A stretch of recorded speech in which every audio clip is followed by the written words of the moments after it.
तो साथियों, आज वीडियो के माध्यम से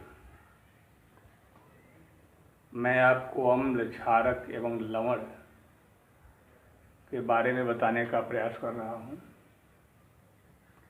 इसके पहले आपने पहली वीडियो में रासायनिक अभिक्रियाओं के बारे में अध्ययन किया था।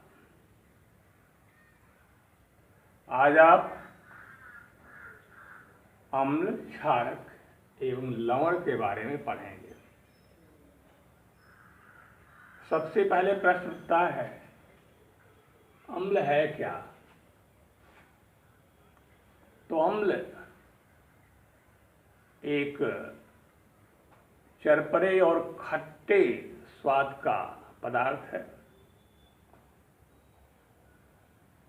यह नीले लिटमस पत्र को लाल कर देता है।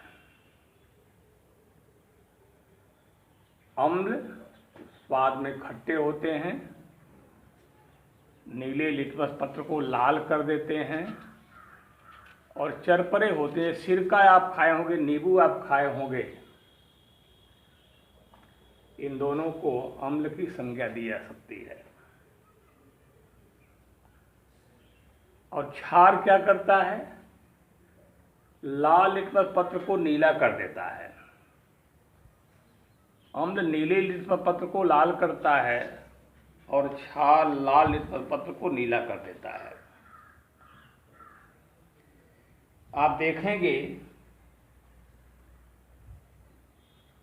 हल्दी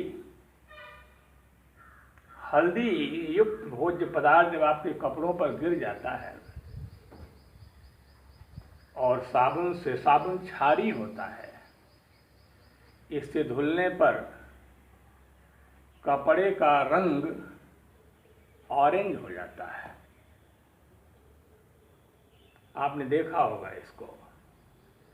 इस प्रकार फेनैप्थलीन, मेथिल ऑरेंज, हल्दी भी हमें मदद करते हैं अम्ल और क्षार की पहचान करने में। बड़ी आसानी से आप जान जाते हैं अम्ल के क्या गुण हैं, क्षार के क्या गुण हैं। और ऐसे पदार्थ जो अम्ल और क्षार की पहचान कराने में हमारी सहायता करते हैं, उन्हें सूचक कहते हैं। सूचक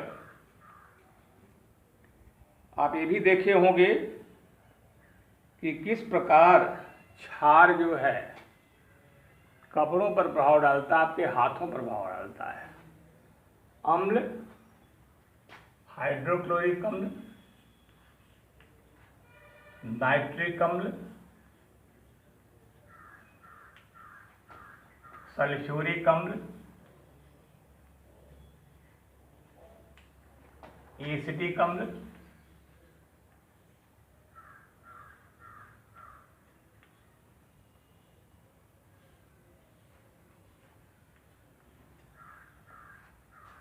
अम्लों के कुछ एग्जाम्पल हैं। इसी प्रकार सोडियम हाइड्रोक्साइड,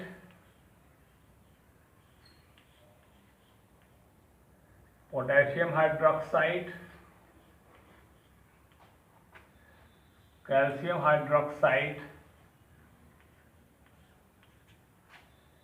ये क्षारों के एग्जाम्पल हैं। इनमें कुछ अम्ल स्ट्रांग होते हैं, कुछ वीक होते हैं। इसी प्रकार कुछ क्षार भी स्ट्रांग होते हैं, कुछ वीक होते हैं। अब आप ये देखेंगे कि अम्ल के गुणधर्म क्या हैं।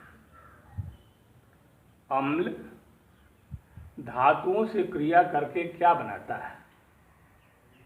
विशेष करके अम्ल धातुओं से क्रिया करके हाइड्रोजन गैस और लवण का निर्माण करते हैं। जैसे जिंक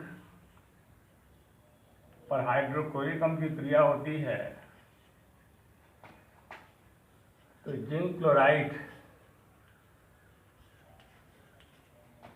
प्लस हाइड्रोजन गैस बनती है। जस्ता एक धातु है, HCl हाइड्रोक्लोरिक अम्ल है। इनकी अभिक्रिया होती है तो लवण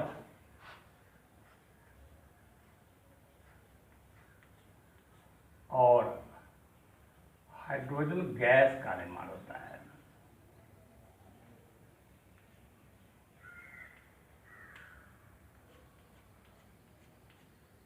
देखा आपने।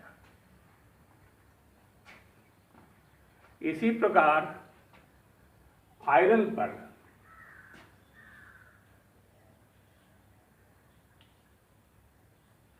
सल्फ्यूरिक अम्ल की क्रिया होती है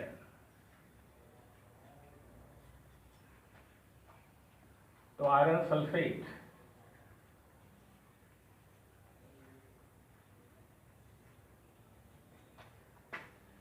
प्लस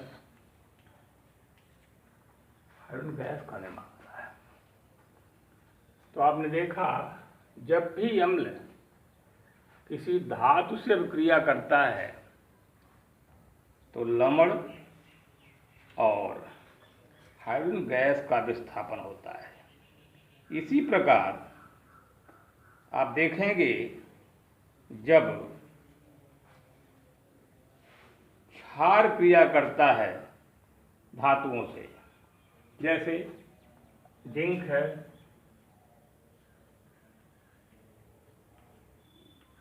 और क्षार, धातुओं की क्षार से अभिक्रिया जब होती है अम्ल की तरह, जब धातु क्रिया करता है क्षारों से तो भी हाइड्रोजन गैस विस्थापित होती है।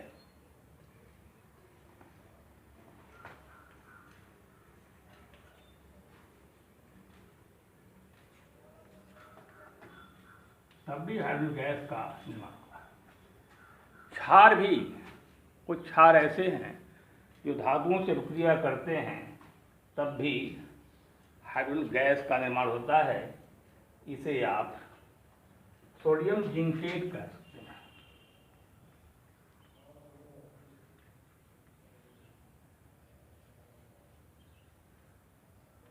Zincate plus hydrogen gas.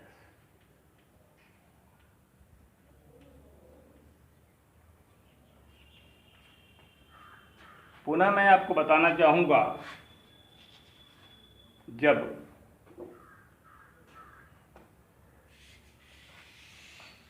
अम्ल और क्षार आपस में क्रिया करते हैं तो क्या होता है।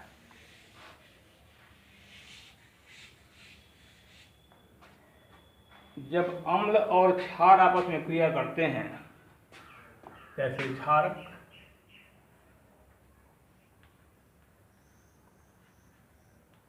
प्लस अम्ल,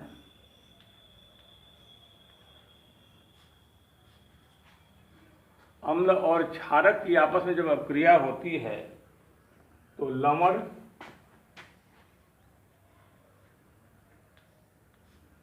प्लस जल का निर्माण होता है। अम्ल और क्षार की आपस में क्रिया होती है तो लवण और जल का निर्माण होता है। आपने देखा, कभी कभी धातु के ऑक्साइड, धातु के ऑक्साइड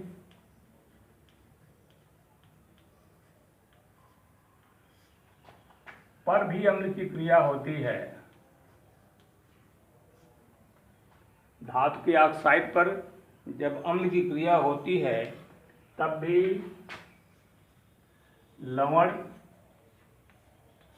और जल का निर्माण होता है।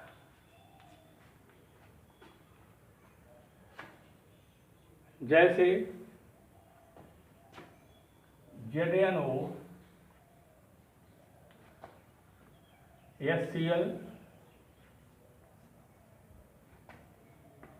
ZnCl2, H2O, यह आपका लवण है,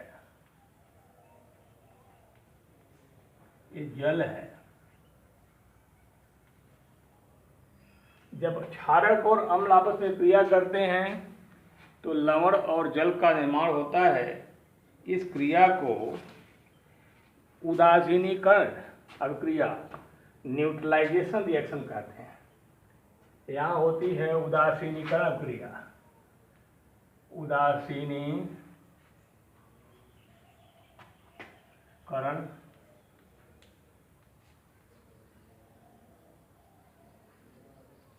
अभिक्रिया।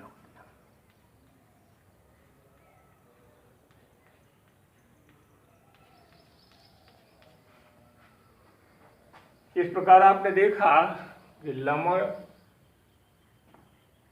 और जल का निर्माण हुआ, उदासीनीकरण क्रिया कहलाई। कब? जब क्षारक और अम्ल आपस में क्रिया कर देते हैं।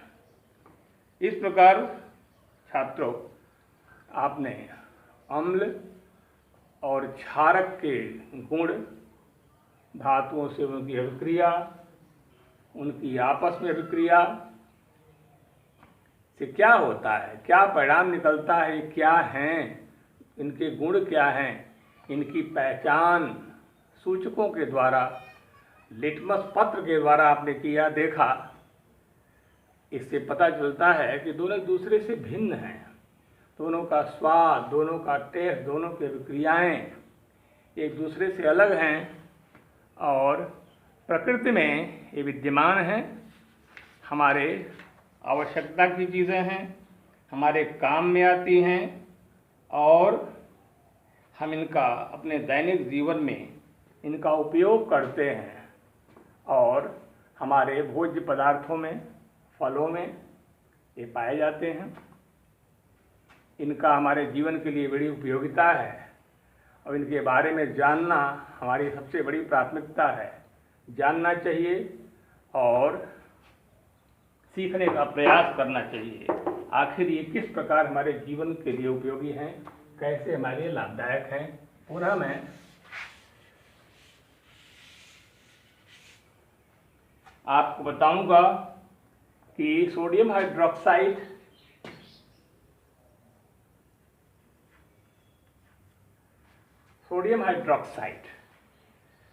कास्टिक सोडा, इस पर जब ये टूटता है, क्रिया करता है, सोडियम हाइड्रोक्साइड जो है पानी से क्रिया करता है। ये क्षार पानी की उपस्थिति में जब वियोजित होता है तो सोडियम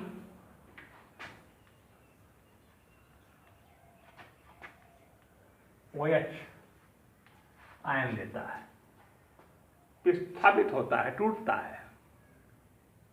आप देखेंगे इसी प्रकार मैग्नीशियम हाइड्रोक्साइड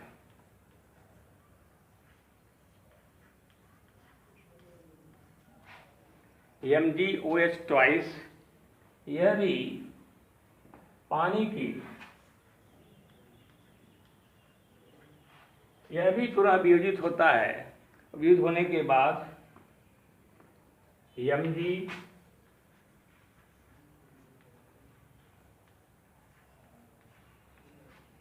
आयन देता है, अपने अवयवों में विभाजित हो गया, टूट गया।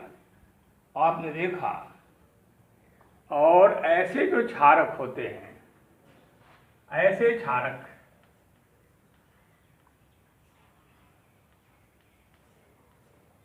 जो पानी में घुलनशील होते हैं,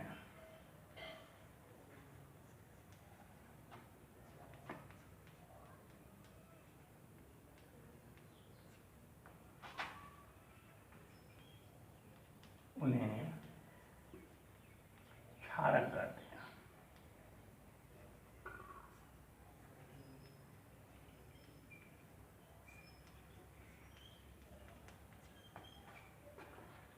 आज विज्ञान की वीडियो में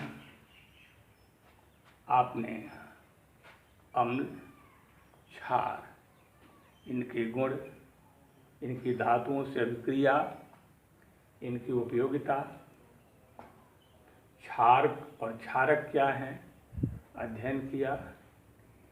इस प्रकार इसके अगली कड़ी में, अगली वीडियो में मैं इसी चैप्टर से आपको बताऊंगा कि अम्ल एवं क्षारक के विलयन क्या होते हैं, कैसे प्राप्त होते हैं और कैसे इनका निर्माण होता है, और पीएच वैल्यू क्या है, अम्लों के, क्षारों के पीएच मान क्या है। इसके साथ मैं आपके सामने उपस्थित होऊंगा। तब तक के लिए आप इस वीडियो से अध्ययन करते रहें, अपना ज्ञानवर्धन करते रहें, और मैं उम्मीद करता हूँ, आशा करता हूँ कि आप निश्चित रूप से इस वीडियो से लाभ उठाएंगे और अध्ययन करते रहेंगे और इससे लाभान्वित होते